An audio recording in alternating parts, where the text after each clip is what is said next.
할렐루야. 아멘. 제가 그 목회를 시작하기 전에, 그러니까 풀타임으로 설교 사역을 하기 전에 제 마음속에 한 가지 좀 무시하고 있었던 성경 구절이 있어요. 정확하게는 한 단어입니다. 단어인데 어떤 거냐면, 바울이 에베소 교회에다가 편지를 보내면서 에베소 교회 성도들에게 기도 부탁을 합니다. 그리고 자기 자신을 위해서 이렇게 기도해달라 하면서 한 말이 뭐냐면, 내가 내게 나를 위해서 구할 것은 내게 말씀을 주사 하나님의 복음의 비밀을 담대히 알리게 하소서 하고 기도해달라, 이렇게 부탁을 해요. 여기서 이 담대하게라는 단어를 저는 좀 무시하고 있었습니다.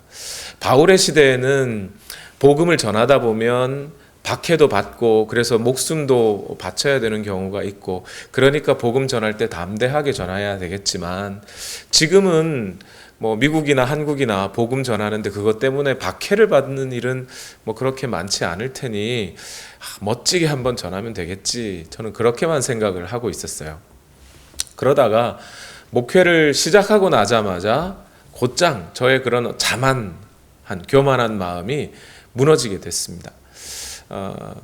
제가 이제 요한복음 성경 공부를 진행하고 있을 때였습니다. 그때 요한복음 5장 24절의 말씀을 나누는 날이었어요. 요한복음 5장 24절은 무슨 말씀으로 되어 있냐면, 내가 진정으로 진정으로 너희에게 말한다. 내 말을 듣고 또 나 보내신 이를 믿는 사람은 영원한 생명을 가지고 있고 심판을 받지 않는다.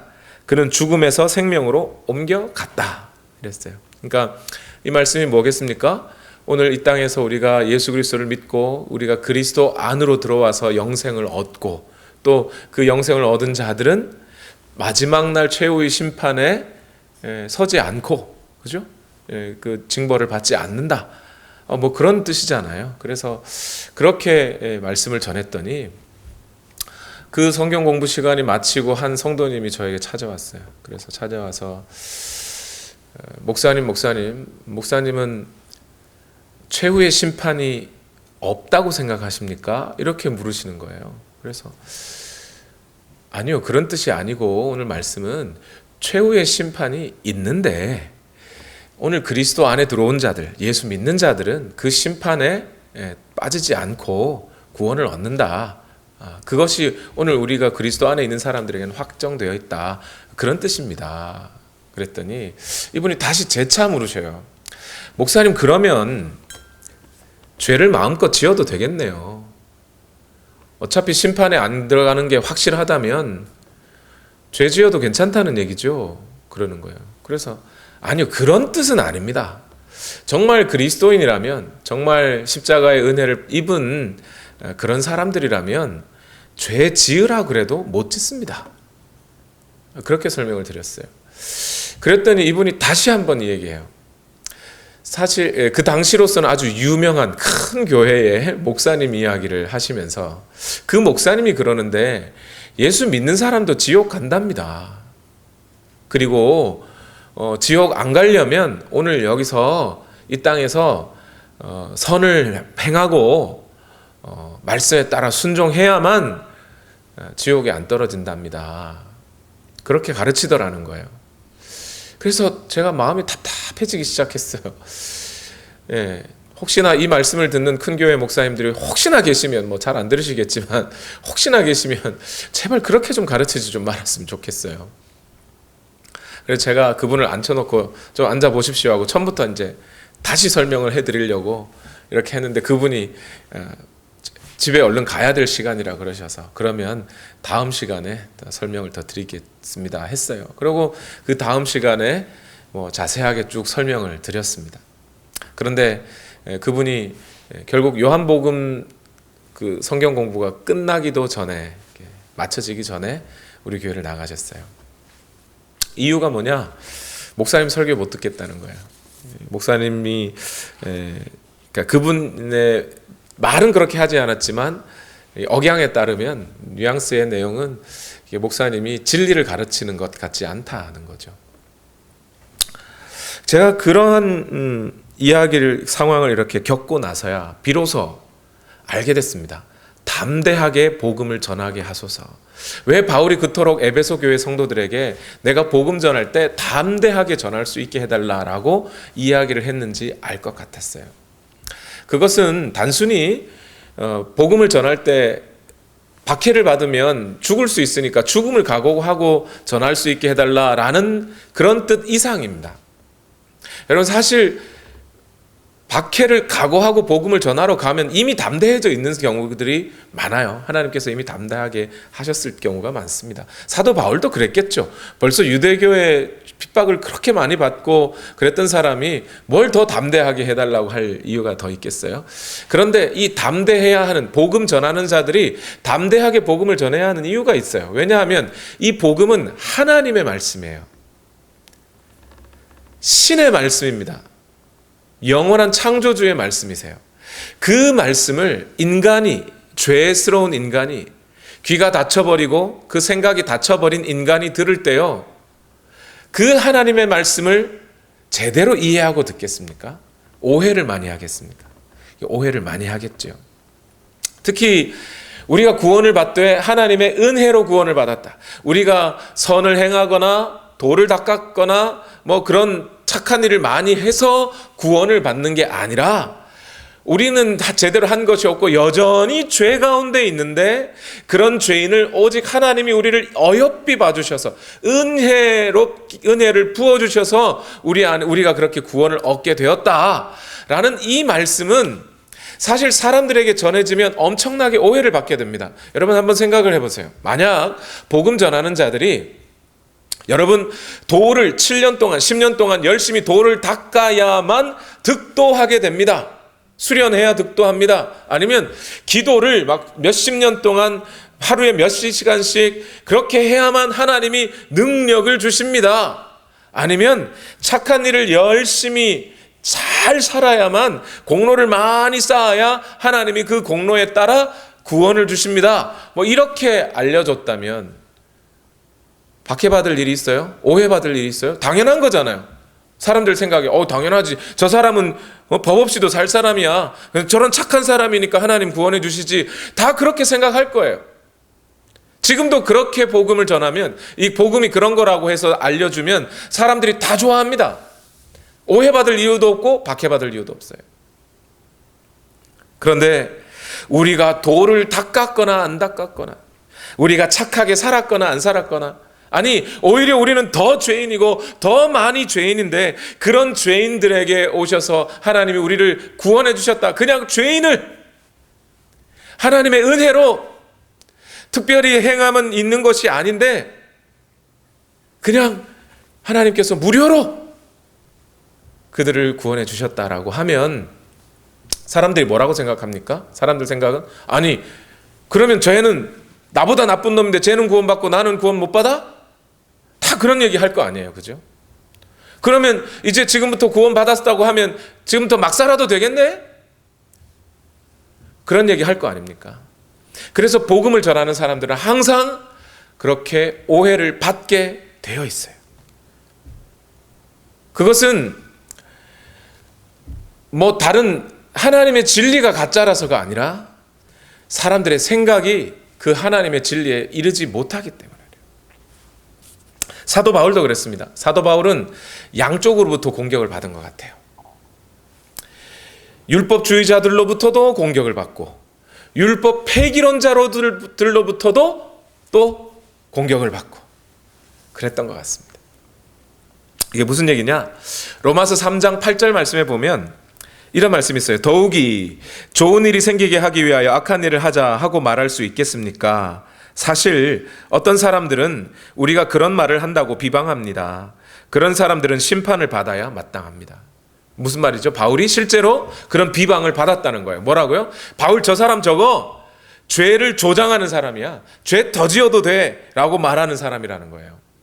이게 무슨 얘기냐면 율법주의자들, 유대교의 율법주의자들은요, 율법을 철저하게 지켜야만 구원을 얻는다고 생각했어요. 근데 사도 바울이 율법과 상관없이, 지난 시간에 뭐였죠? 율법이 끼어 들어온 거라 그랬잖아요. 그죠? 율법과 상관없이 우리가 은혜로 구원을 얻었다.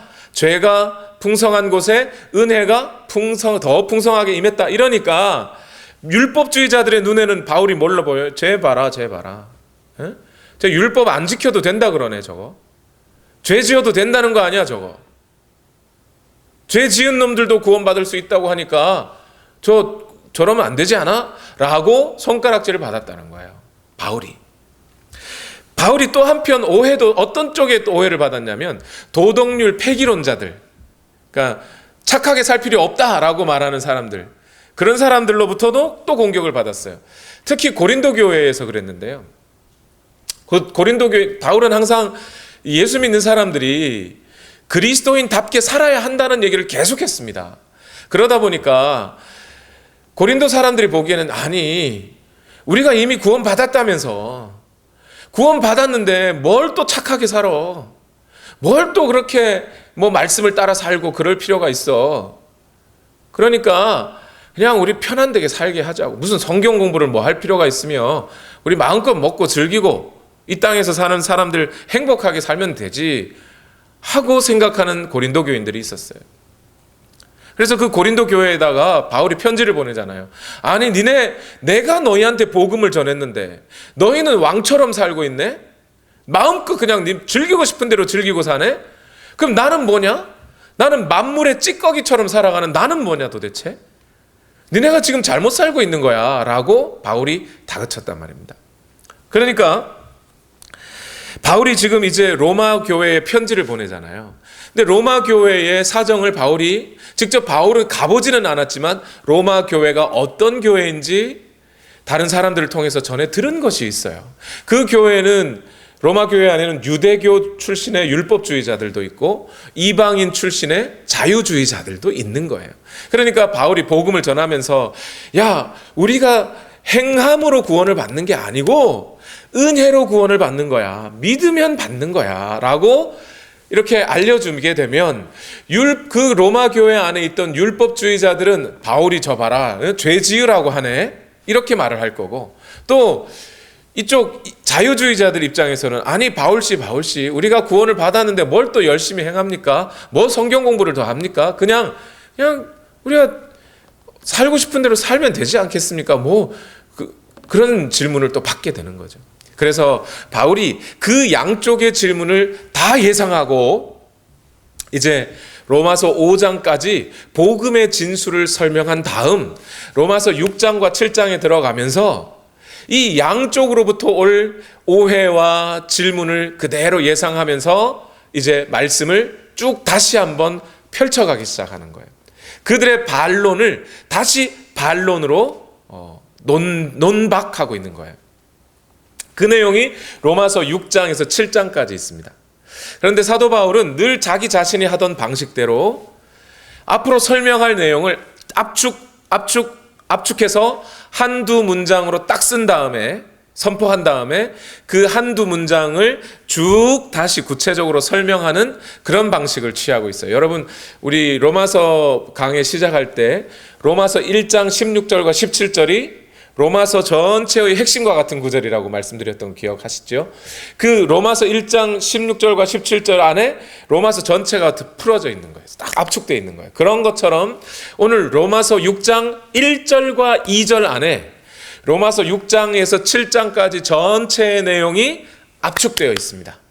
그래서 로마서 6장 1절과 2절의 의미를 여러분에게 오늘 풀어 설명해 드리는 게 오늘 저의 목표예요. 설교의 목표예요. 로마서 6장 1절과 2절 다 같이 한번 읽어봅시다. 시작. 그러면 우리가 무엇이라고 말을 해야 하겠습니까? 은혜를 더하게 하려고 여전히 죄 가운데 머물러 있어야 하겠습니까? 그럴 수 없습니다. 우리는 죄에는 죽은 사람인데 어떻게 죄 가운데서 그대로 살 수 있겠습니까? 이래요. 자, 바울이 말하려고 하는 핵심은 2절에 있어요. 1절은 사람들이 복음을 전하는 사람들을 오해한 내용이고 2절은 거기에 대한 대답이니까 2절이 핵심이에요. 그 2절에 뭐라고 그러냐면 우리는, 여기서 우리는 누구를 말해요? 그리스도인, 믿음으로 말미암아 의롭다고 인정함을 받은 하나님의 심판을 면하게 된 우리는, 이 말이에요. 그리스도인들은 어떤 사람이에요? 죄에 대하여 죽은 자들이다 이래요. 그리스도인들이란 죄에 대하여 죽은 자들이라는 거예요. 죄에 대하여 죽은 자들이기 때문에 그래서 어떻다는 거예요? 더 이상 죄에 거할 수 있다 없다? 없다. 이게 바울이 하는 이야기입니다.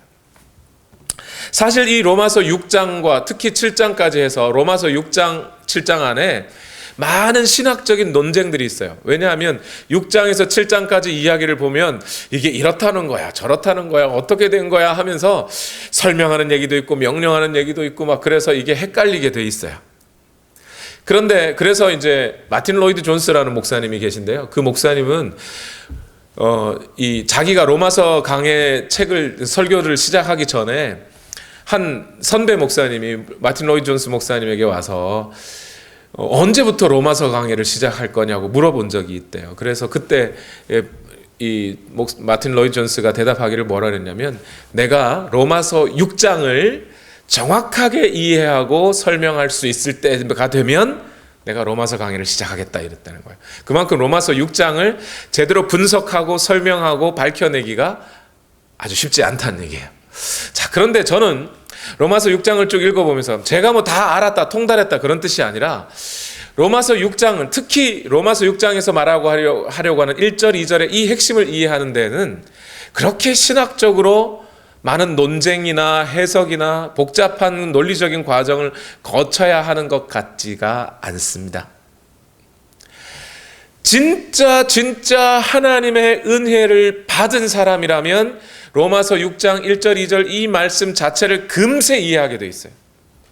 곧장 이해하게 됩니다. 무슨 얘기냐? 여러분, 요한복음 8장에 한 여인이 등장해요. 바리새인과 율법학자들이 한 여인을 데리고 예수님 앞에 데리고 왔는데 이 여인이 어떤 여인이었냐? 간음하다가 현장에서 잡힌 여인입니다. 그래서 바리새인과 율법학자들이 예수님께 말합니다. 예수님, 모세의 법에 의하면 이 여자는 간음하다가 현장에서 바람 피우다 잡혔다는 얘기예요. 바람 피우다가 현장에서 잡혔으니까 이 여자는 돌에 맞아 죽어야 한답니다. 그런데 늘 사랑을 외치고 있는 예수요, 당신은 이 여자에게 뭐라고 말하겠습니까? 그때 예수님이 어떻게 하셔요? 땅에다 뭘 쓰셔요, 그죠? 그리고 일어나서 사람들에게 말합니다. 너희 중에 죄 없는 자가 돌로 쳐라. 그 말을 듣고 사람들이 돌을 놓고 하나씩 둘씩 물러가기 시작했어요. 그리고 그 여인에게 찾아와서 예수님이 말씀합니다. 뭐라고요? 나도 너를 정죄하지 않는다. 그러니 이제 가서 다시는 죄를 짓지 마라. 자, 이 여인의 입장에서 한번 생각해 보세요. 이 여인은 지금 엄청나게 큰 은혜를 입었습니다. 자기가 죄를 짓고 있는 도중에 현장에서 사람들에게 잡혀서 돌에 맞아 죽게 생겼어요. 바로 그 순간 예수님이 자기를 건져주셨잖아요. 목숨을 건져주셨어요. 그리고 영원한 창조주이시며 구세주이며 심판주이신 우리 주 예수 그리스도께서 그에게 나도 너를 정죄하지 않는다고 얘기를 하셨단 말입니다. 그리고 죄 짓지 말라고 했어요. 그럼 이 여인은 이렇게 큰 은혜, 영혼의 구원을 입은 이 여인은 돌아가서 내가 죄를 짓고 현장에서 잡혔는데도 나를 다 용서해 주시네? 그럼 이제 내 마음대로 살아야지. 그러고 살았겠습니까? 마음껏 죄 짓고 살아야지 그랬겠습니까? 그럴 리가 없잖아요. 그럴 리가 없어요. 이 여인은 100% 죽는 날까지 예수님이 자신에게 해주셨던 은혜를 베푸셨던 그 예수님의 말씀을 기억하며 다시는 죄 짓지 말라 그랬지. 내가 그 잠시 만난 그 예수가 과연 누구신데 나에게 그런 은혜를 베푸신 거지. 나 그분을 좀 더 알고 싶어. 나 그분의 말씀을 좀 더 알고 싶어. 그분과 좀 지금이라도 만날 수 있다면 더 친해지고 싶어.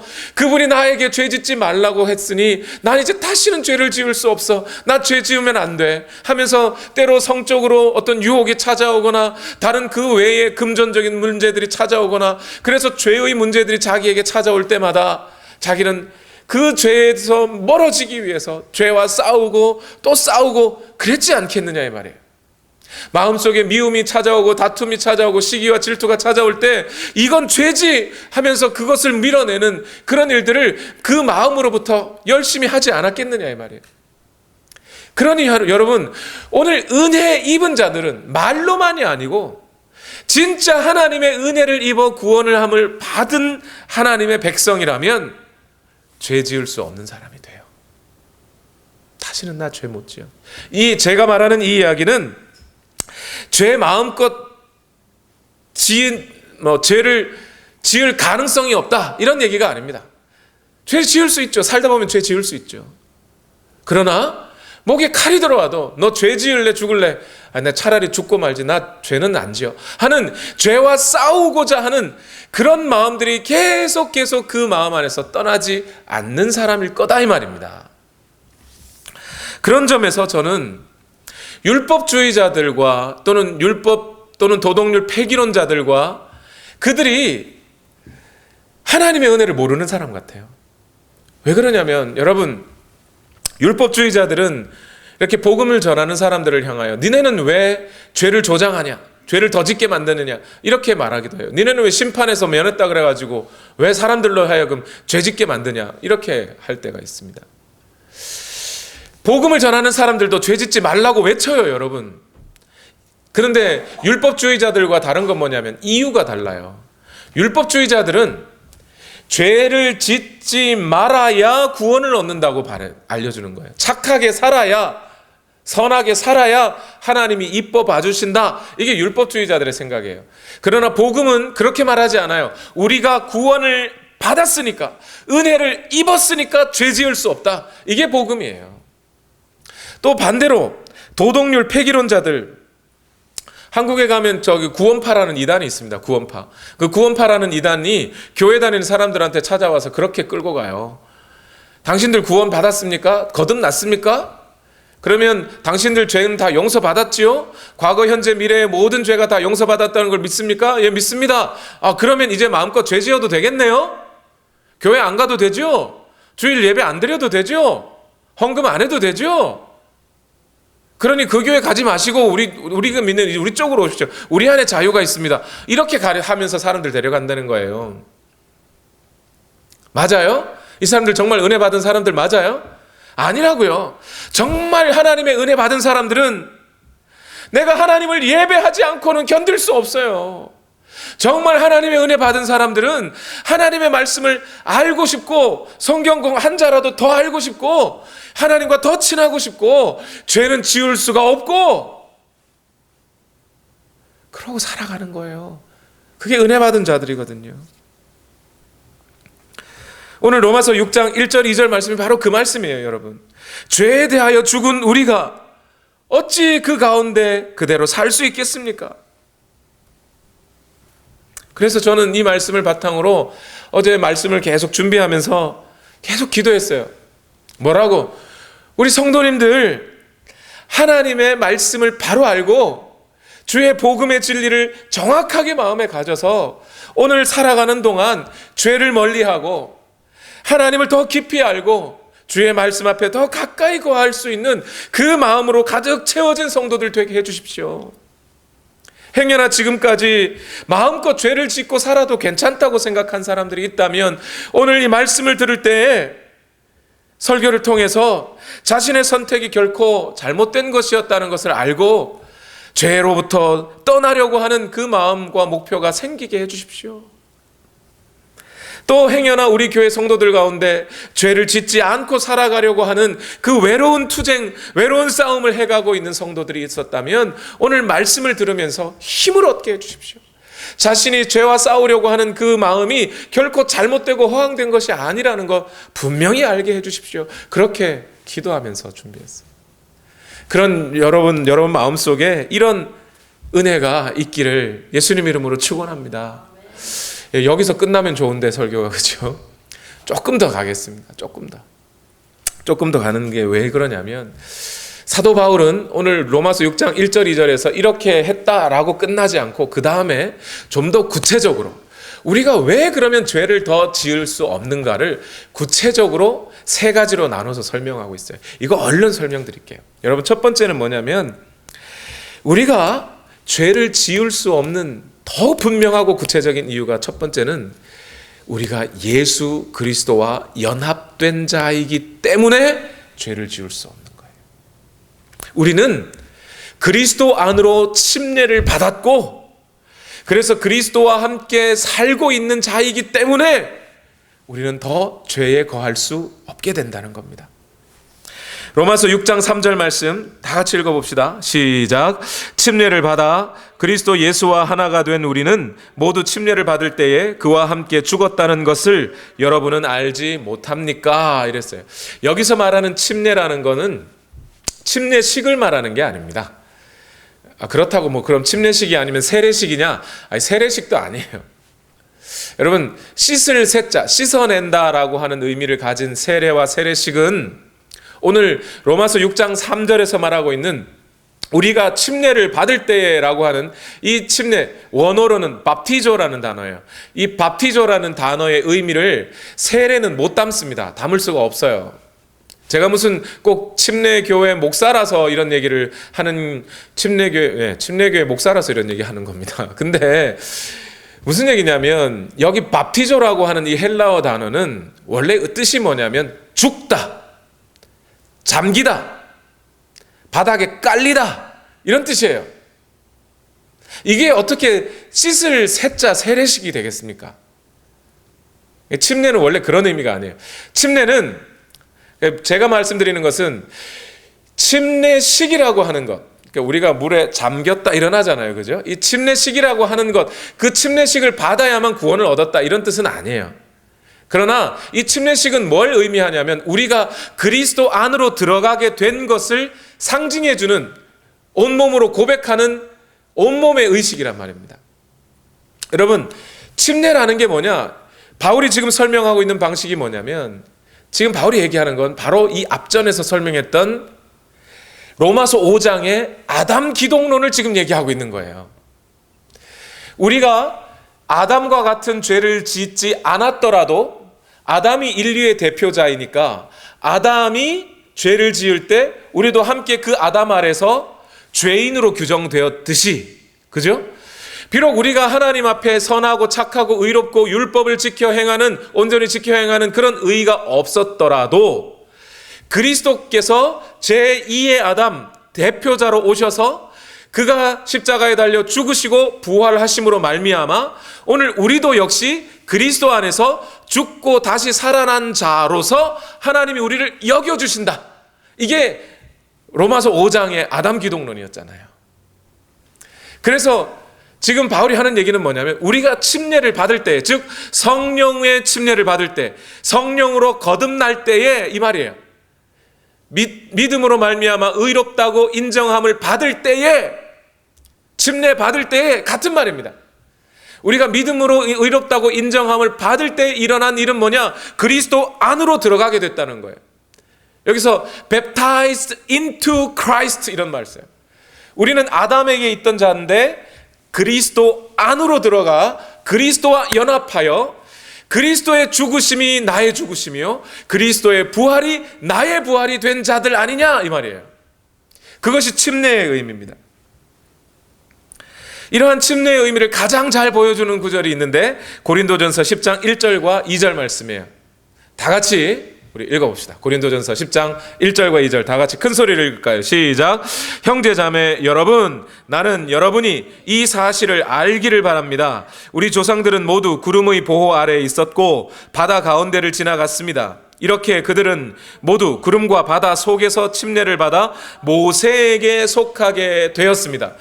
침례를 받아 모세에게 속하게 되었다. 이게 영어로 뭐냐면 They all were baptized into Moses 이렇게 되어 있어요. 침례를 받아 모세에게 속하게 되었다. 자, 이 말 뜻이 뭐겠습니까? 이스라엘 백성들은 애굽 땅에서 바로 아래에 속해서 바로 왕 아래에서 노예로 살았어요. 그들을 건져 홍해를 건널 때, 홍해라는 게 바다잖아요. 바다 아래로 들어갔잖아요. 그죠? 그러니까 이쪽에서 보면 바다 아래로 들어가 그들은 죽는 겁니다. 그죠? 그리고 바다를 지나 나오는 거죠. 이쪽으로 보면 사는 거죠. 그죠? 그래서 죽음과 삶의 의미가 baptize 안에 있다 이 말이에요. 그렇게 밥티조 되면 그들은 이제 누구 아래로 들어가는 거예요? 바로 아래에서 노예하다가 이제는 모세 아래로 들어가게 되었다 이 말이에요. 즉 모세 아래에서 누가 그들을 통치하는 거예요? 하나님이 통치하는 자가 되었다 이 말입니다. 그게 침례의 의미라는 거예요. 그런데 이 애굽 땅을 건너 홍해를 지나 모세 아래로 들어간 이스라엘 백성들이 이제 하나님의 통치를 받는 땅으로 들어오게 되었는데, 거기서 여전히 과거 애굽 땅에서 살던 방식과 거기서 먹던 고기, 그때의 일을 그리워하고 좋아하면 됩니까? 안 됩니까? 안 되죠. 근데 그때의 습성들이 이스라엘 백성들에게 남아있어요? 안 남아있어요? 남아있었단 말이에요. 그래도 하나님은 그들을 하나님의 백성으로 인정해 준다 이 말입니다. 자, 여러분, 이게 무슨 얘기냐? 이런 거예요. 여러분, 제가 사투리를 써요, 안 써요? 예, sometimes 제가 가끔씩 사투리 써요, 그죠? 근데 경상도 분들이 가끔씩 와서 제 설교를 들으면 목사님 고향이 경상도지요 그러셔요. 딱 들으시면 경상도 억양이 아직도 많이 남아 있어서. 제가 결혼하기 전에는 주소지가 경상도였어요, 여전히. 결혼하기 전에 싱글이니까 이제 부모님 계신 주소지에 계속 제 주소가 있었어요. 그래서 뭐 투표를 하려 그러면 경상도 가야 되고, 뭐 군대에서 오는 서류 받으려면 경상도 가야 되고 그랬습니다. 근데 제가 결혼을 하니까 그때는 호적법이 있어가지고요, 장남은 결혼하면 아버지 호적 밑에 그대로 들어가는데, 차남은 저같이 둘째부터는 차남은 결혼을 하면 새로 호적을 파고 나옵니다. 그래서 제가 서울에서 결혼을 했으니까 결혼을 하면서 호적이 새로 만들어져 가지고 노량진 이동, 서울시 노량진 이동에 제가 이렇게 새로 호적을 내고 주소지를 냈어요. 자, 그럼 그때부터는 제가 투표를 하고 뭐 무슨 서류를 받고 그러려면 경상도로 가요, 안 가요? 안 가요. 서울로 가야지, 그죠? 노량진에서 해야죠. 근데 제 말 속에는 사투리가 있어요, 없어요? 사투리가 있으니까 경상도 가가지고 나 사투리 잘하는데 경상도에서 투표하자 그러면 됩니까? 안 돼요, 그죠? 소속이 바뀌어 버렸단 말이에요. 비록 내가 사투리가 남아 있어도 오늘 우리 그리스도인들은 과거 원래 죄 아래 팔려 죄의 노예로 살던 자들이란 말입니다. 이제 그리스도 안으로 들어와 소속이 그리스도 안으로 바뀌어 버렸어요. 그런데 우리 속에 그 죄의 흔적과 습성이 남아 있어요, 안 남아 있어요? 남아 있단 말이에요. 그런데 그 죄의 흔적과 습성이 남아 있으니까 그러면 이거 계속 두고 살까요? 사투리라면 계속 두고 살아야 되겠죠. 그런데 이것은 죄의 흔적이에요. 죄. 비록 내가 편하다 할지라도, 내가 편해도, 그렇게 사투리 쓰는 게 편해도 계속 쓰면 안 되는 거예요, 이제. 그렇죠? 질문 드릴게요, 여러분. 내가 그리스도 안에 들어와 교회에 와서 신앙생활을 하는데 여러분, 어떤 게 더 쉽고 어떤 게 더 자연스러워요? 여러분, 솔직하게 마음으로 나에게 죄를 짓고 나를 미워하고 나를 억울하게 만들고 나를 욕하고 비난하는 그 사람을 보면서 그를 용서해 주는 게 편하세요? 아니면 같이 욕하는 게 편하세요?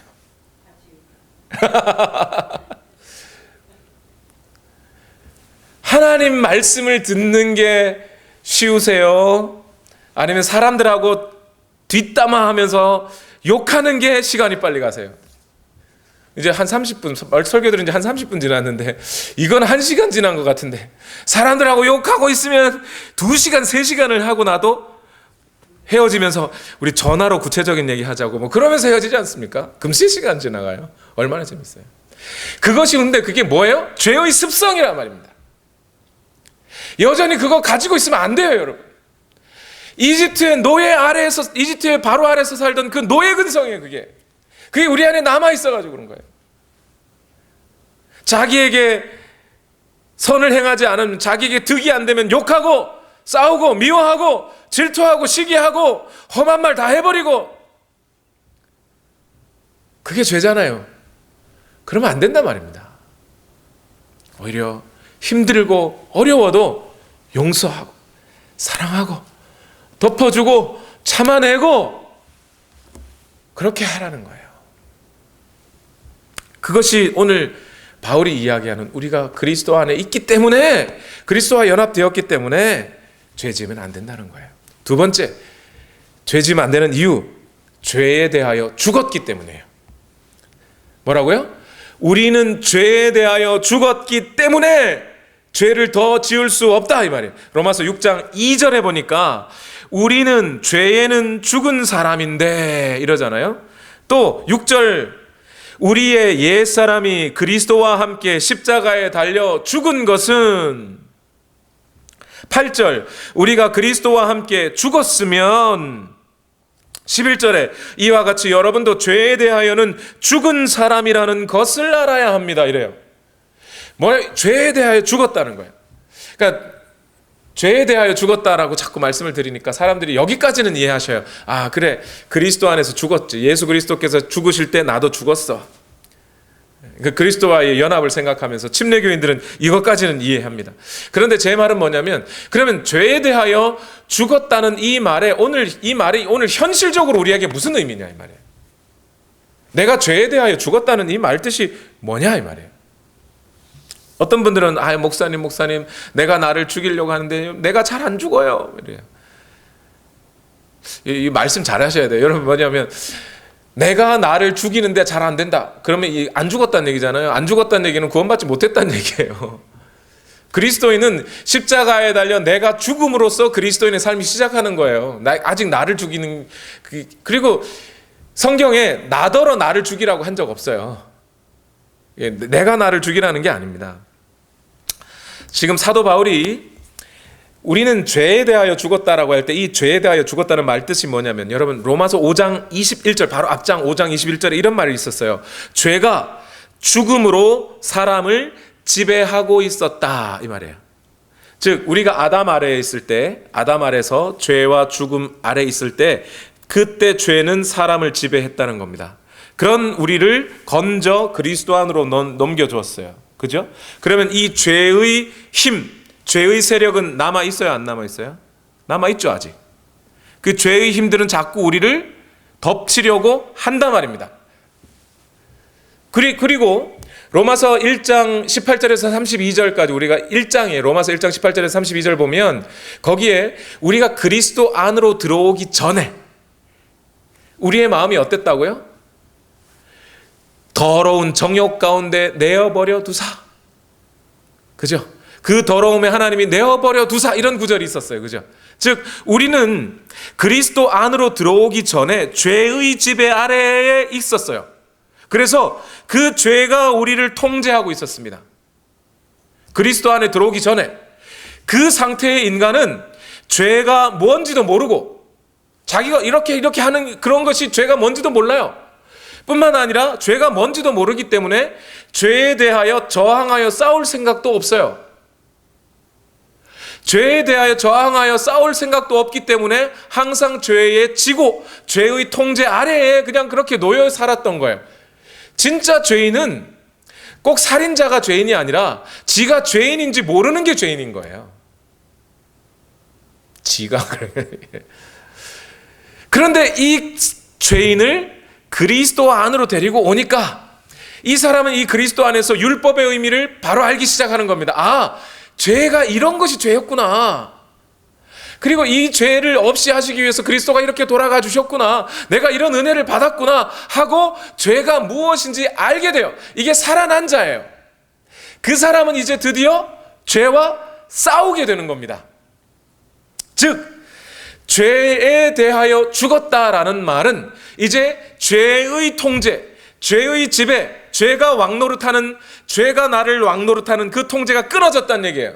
그래서 나는 이제 내 안에 계신 그리스도와 함께 죄에 대하여 싸울 수 있게 되었다는 겁니다. 이해가 되시나요? 이게 죄에 대하여 죽었다는 말의 의미예요. 갈라디아서 2장 20절 같이 읽어봅시다. 갈라디아서 2장 20절 시작. 내가 그리스도와 함께 십자가에 못 박혔나니 그런즉 이제는 내가 사는 것이 아니요 오직 내 안에 그리스도께서 사시는 것이다.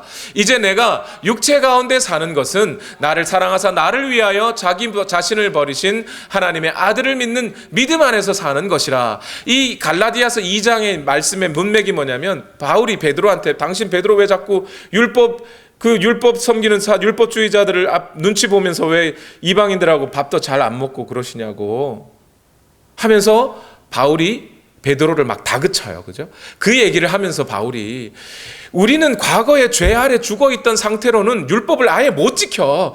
그 상태로는 율법이 뭔지도 모르고 율법의 목적이 뭔지도 잘 모르는데 뭐 어떻게 지키겠나. 그러나 우리가 그리스도 안에 들어와서 산자가 된 이후에서야 비로소 율법을 지키는 것이 의미 있어지는 것이라는 것을 얘기해 주는 거예요.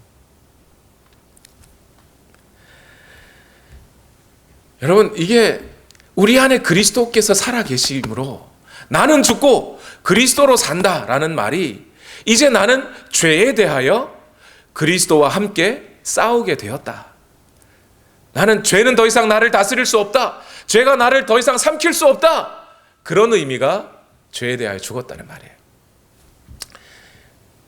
조금만 더 쉽게 설명드릴게요. 조금만 더. 어제 김종훈 전도사가 결혼을 했어요. 결혼했는데 제가 웬만하면 종훈 전사하고 눈을 안 마주치려고, 물론 영어로 설교를 했기 때문에 눈 마주칠 겨를이 없기도 했지만 눈을 안 마주치려고. 왜냐하면 눈 마주치면 저도 울까 봐. 그렇잖아요. 결혼식 날 주례하는 주례 선생님이 울면 그거 뭐 이상한 거잖아요. 그거 왜 울어요, 주례 선생이. 그래서 안 울고 주례하려고 눈도 안 마주치고 그랬어요, 일부러. 근데 이렇게 성도님들이 다 와서 같이 결혼식에 참여한 게 아니다 보니까 어떤 분들은 아직 모르실 수도 있다고 생각해요. 나중에 김종훈 전사 만나거든, 벌써 결혼했어? 이러지 마시고, 결혼했습니다. 어제 이제 신방을 차렸습니다. 신혼여행을 아직 못 가서 그렇지. 그런데 만약에 이제 막 결혼을 한 이 신랑 신부에게 전 여친, 전 남친이 있겠어요, 없어요? 있을 수 있죠. 근데 전 여친이 결혼한 김종훈 전도사에게 와가지고 저랑 밤에 따로 만나자고 그러면 그거 어떻게 해야 됩니까, 이거? 예? 그럼 어떻게 해요? 나가요, 말아요? 우리의 육체의 소욕은 나가고 싶을 거예요. 그러나 그럴 수 없잖아요. 그러면 안 되잖아요. 근데 어떻게 그걸 이겨내야 돼요? 그걸 이겨낼 수 있는 방법은 내가 결혼했잖아요. 결혼한 신부를 데리고 나가는 거죠. 나 결혼했거든? 그러면 그 사람이 다시는 따로 만나자고 안 그러겠죠. 자, 오늘 우리가 죄를 싸워 이기는 방식이 이거란 말입니다. 오늘 저와 여러분의 마음에 미움과 시기와 다툼과 질투가 또 분열이 이간질하고자 하는 욕구가 이런 것들이 막 생기고 내가 인정받고 싶고 내 의의를 드러내고 싶고 그런 마음들이 자꾸 생겨날 때마다 기억해야 되는 거예요. 내 안에 그리스도가 계시다. 내 힘으로는 싸울 수 없으니 주여 내게 이 죄와 싸울 힘을 허락하시고 주님께서 나를 인도해 주옵소서 하면서 갈라디아서 2장 20절을 마음속에 또 외우시는 거예요. 나와 싸워 주십시오. 나는 안 됩니다. 내 힘으로는 안 됩니다. 하면서 마지막으로 우리가 죄와 싸워야 하는 마지막 세 번째 이유는 뭐냐면 그것은 하나님이 원하시는 것이기 때문에 그래요. 오늘 로마서 6장 4절 다 같이 읽어봅시다. 6장 4절 시작. 그러므로 우리는 침례를 통하여 그의 죽으심과 연합함으로써 그와 함께 묻혔던 것입니다. 그것은 그리스도께서 아버지의 영광으로 말미암아 죽은 사람들 가운데서 살아나신 것과 같이 우리도 또한 새 생명 안에서 살아가기 위함입니다. 이 말의 표현을 잘 보세요. 우리가 그냥 기계적으로 아담 아래 있다 그리스도 안으로 들어왔다는 얘기가 아니고 하나님께서 넣어주셨다. 왜? 우리로 하여금 그리스도 안에서 사는 이 삶이 얼마나 풍성하고 거룩하고 생명이 넘치는 일인가를 알라고, 그 경험하고 살으라고 우리를 그리스도 안으로 넣어주셨다는 의미예요.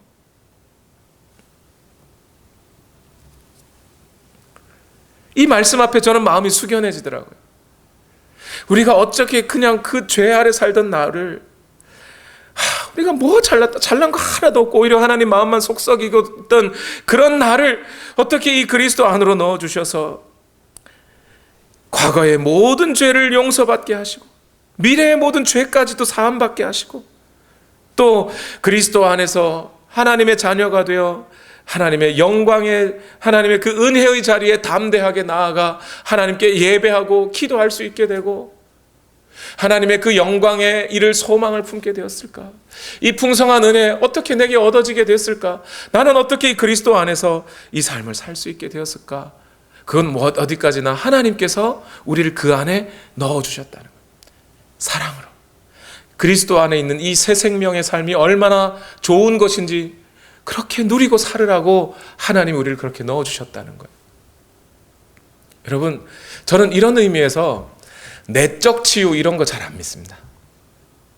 오늘 교회들에 보면 내적 치유 뭐 이런 것들 많이 하시는데요. 내적 치유 같은 것에서 하는 얘기들이 다 대부분 뭐냐면 자기가 지금 이제 어른인 뭐 적어도 뭐 나이 30, 40, 60 다 되셔도 뭐 상관없고 그런 분들이 지금 나의 이 성격 또는 뭐 거절감 또는 뭐 디프레션 이런 것들이 이게 왜 오느냐, 이 심리적인 질병들이 왜 오느냐 찾아보니까 어린 시절의 상처 때문이다. 예. 어린 시절의 상처가 뭐예요? 주로 부모님과의 상처겠죠. 뭐 누구 있겠습니까? 부모님이 나를 버렸다든지 또는 뭐 부모님이 나를 때렸는데 그때의 기억들이 내 마음속에 내재되어 있다가 심리 안에 내재되어 있다가 그것들 때문에 무슨 거절감을 당하고 뭐 이렇게 디프레션을 받고 뭐 이런 얘기입니다. 그래서 어릴 적에 받았던 그 아버지에 대한 그 상처 이런 것들을 발견하고 치료가 되어야 오늘 내가 치료된다. 뭐 이런 얘기예요. 근데 저는 그 얘기를 들으면서 야, 이거 진짜 죄를 조장하는 거네 라는 생각이 듭니다. 알아서, 그래서 부모님, 어릴 적에 내가 아버지한테 두들겨 맞은 것 때문에 내가 거절감을 당하고 있구나 라는 거 알면요, 그러면 그때부터 나는 뭘 하는 거죠? 나의 죄, 내가 어른이 되어서 저질러버린 이 수많은 죄와 사람들에 대한 악담과 나쁜 말들과 험한 욕들과 사람들을 밀어내고 거칠게 살았던, 내 마음대로 살았던 그 모든 죄됨의 원인이 아버지 때문이라는 거 아닙니까?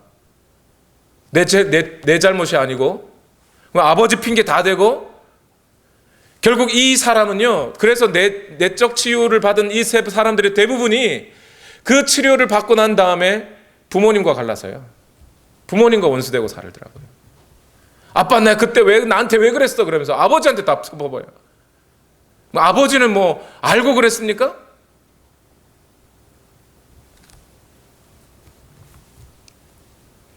그리스도 안에서 얻는 새 삶의 모습은 그런 게 아니에요. 그리스도 안에서 주신 새 삶이 충분하고 그 풍성함을 정말 누리고 살아가는 사람은 그런 내적 치유 같은 거 필요 없습니다. 그리스도 안에서 주어진 그 사랑이 풍성하기에 이미 그 마음의 상처들이 녹아져 없어버렸을 거예요.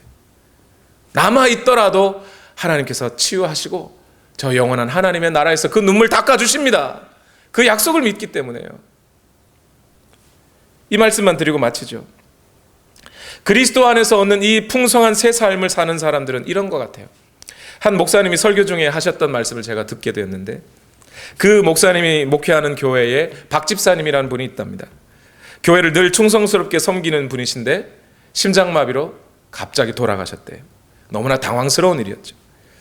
이 박 집사님 분이 어떤 일을 하시는 분이냐면 동남아나 중동 이런 곳에 소형 의료기기를 수출하는 일을 하시는 분이랍니다. 근데 보통 이 사업, 특히 중소기업 사장님들 얼마나 바쁩니까, 그죠? 그 바쁜 그 중소기업 사장님들이 돌아가시면 대부분 거래처가 거래를 끊어버려요. 사장이 죽었으니까. 그런데 이상하게도 이 박 집사님이 일하던 회사는 박 집사님이 죽었는데, 사장이 죽었는데 거래처가 계속 거래를 한다는 겁니다. 그리고 그 박 집사님의 아들, 딸들이 이제 부고장을 보내겠죠. 우리 아버지 이렇게 돌아가셨다고. 그랬더니 이집트 한 거래처에서 연락이 왔대요. 연락이 와서 그 박 사장하고 나는 그냥 거래처 관계가 아니라 한 가족이었다. 그래서 너는, 박 집사의 아들, 너는 내 아들과 다름이 없다. 그러니 너 필요한 거 있으면 뭐든지 말해. 내가 도와줄게. 그러더라는 거예요. 아니 어떻게 살았길래 사람이 그럴 수 있었나? 그 박 집사님 사무실에 가보니까 그 테이블 밑에 많이 닳고 다른 방석이 하나가 있더랍니다. 무슨 방석인지 아시겠죠? 그 사업체의 주인이 하나님이심을 인정하고 어떤 결정을 할 때마다 하나님께 아뢰고 기도하고 했던 그 방석이라는 거예요. 자, 그런데 여러분, 더 놀라운 것은 이 박 집사님의 딸의 고백이에요. 박 집사님이 중소기업 사장으로서 얼마나 바쁜 삶을 살았겠습니까? 그리고 사무실에서 기도할 사람이 집에 들어갈 여유가 있었겠습니까? 쉽지 않았겠죠. 그 박 집사님의 장례식에 이 목사님이 찾아가서 그 박 집사님 딸에게 위로를 건넸어요. 이제 갓 20 넘은 딸이었답니다. 자매님, 얼마나 마음이 힘드냐 하면서 목사님이 위로의 말씀을 건넸대요. 그런데 이 딸, 20대 딸이 하는 말이, 목사님의 위로의 말씀에 그렁그렁하면서 해준 말이 뭐냐면, 아빠가 너무 빨리 돌아가신 것이 섭섭하기는 하지만 여한은 없습니다. 왜냐하면 나의 짧은 20년 정도의 인생에 아버지는 내 평생에 받아야 할 사랑을 이미 다 주고 가셨습니다. 그랬다는 거예요. 여러분, 중소기업 사장님이 바빠요. 집에 들어갈 시간이 없어요. 그런데 어떻게 이 딸은 어떻게 아버지로부터 내 평생 받아야 할 사랑을 지난 20년간 다 받았습니다 라고 만족하고 아버지를 용서하고 사랑할 수 있었을까요? 그것은 이 사람들이 그리스도 안에서 얻어지는 이 새 생명의 풍성함을 누리고 용서받았다는, 하나님으로부터 내 죄를 용서받고 그리스도 안에서 은혜를 입었다라고 하는 이 사실을 분명히 알고 그 은혜를 풍족하게 누리고 있었기에, 비록 아버지가 바쁘셔서 나를 다 돌아보지 못하시더라도 나 그 사랑 이미 받고 있다고 인정하고 아버지를 용서해 줄 수 있었기 때문에 이것이 가능한 얘기예요. 이런 그리스도 안에서 풍성한 새 삶을 살아가는데 내적 치유 안 해도 아버지 용서할 수 있잖아요. 사랑할 수 있잖아요. 하나님께서 우리에게 주신 은혜를 기억하면 죄 이겨낼 수 있잖아요. 우리 그렇게 믿음 안에서 승리하는 삶을 살아가시는 여러분 되시길 예수님 이름으로 축원합니다. 기도하겠습니다. 우리 시간 다 같이 함께 기도하실 때에 오늘 이 말씀 기억하십시다. 이와 같이 여러분도 죄에 대해서는 죽은 사람이요 하나님을 위해서는 그리스도 예수 안에서 살고 있는 사람이라는 것을 알아야 합니다. 이 사도 바울의 말씀, 이 사도의 온 생애를 걸고 전하고 있는 이 말씀, 오늘 우리가 좀 받아들이고, 나는 죄에 대하여 죽은 자다. 내 안에 그리스도께서 살고 계시다. 나는 더 이상 죄를 지을 수 없다. 죄 아래에 팔려 죄의 노예로 살고 있던 그때의 습성을 지금도 반복할 수 없다. 나는 오직 주님만 섬기며 그리스도 안에서 사랑하며 살아가리라. 그리스도 안에서 용서하며 살아가리라. 우리 이 마음 가지고 우리 다 같이 함께 기도하시겠습니다. 살아계신 아버지, 오늘도 우리를 인도하여 주시고 하나님의 사랑으로 오늘도 살아갈 수 있도록 주여 우리 마음을 인도하여 주시옵소서. 하나님, 오늘도 우리 안에 하나님의 사랑과 은혜가 충만하기를 원합니다. 내가 그리스도 안에서 얻게 되는 이 새 생명, 하나님께서 우리에게 주신 이 거룩한 삶을 어떤 것인지를 분명히 안다면 어찌 더 죄에 거하겠습니까? 어찌 더 미워하며 살아가겠습니까? 어찌 더 분열하며, 어찌 더 이간질하며, 어찌 더 폭력을 행사하며 살아갑니까? 우리가 이 그리스도 예수 안에 있다는 이 사실 하나만으로도 죄와 싸울 수 있습니다. 주여, 우리를 인도하여 주시고 이 믿음 가지고 살아갈 수 있기를 원합니다. 주여, 역사하여 주시옵소서. 하나님의 말씀 앞에 오늘 우리의 믿음이 세워지기를 원합니다. 주님, 역사하여 주시옵소서. 오 주여, 오늘 우리가 이 믿음의 증거를, 주의 복음의 이 진수를 분명히 알고 깨닫고 그렇게 우리를 향하신 하나님의 바람을 따라 살아갈 수 있기를 원합니다. 매우 귀중한 빛, 주의 보혈 능력이 있도다. 보혈 능력이 있도다. 주의 피 믿으오. 주의 보혈 그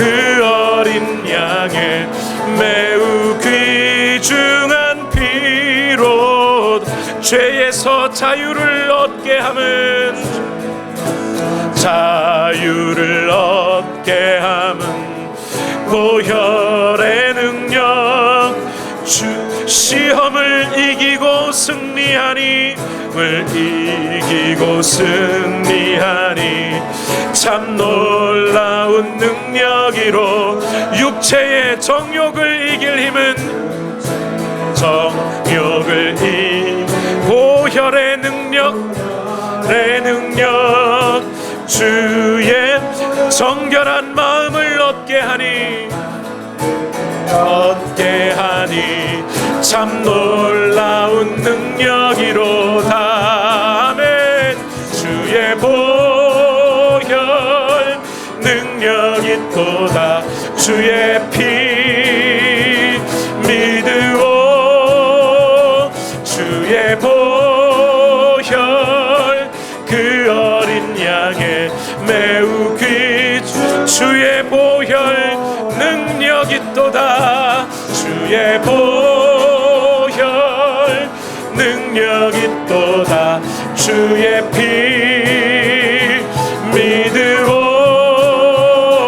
주의 보혈 그 어린 양의 매우 귀중한 피로다.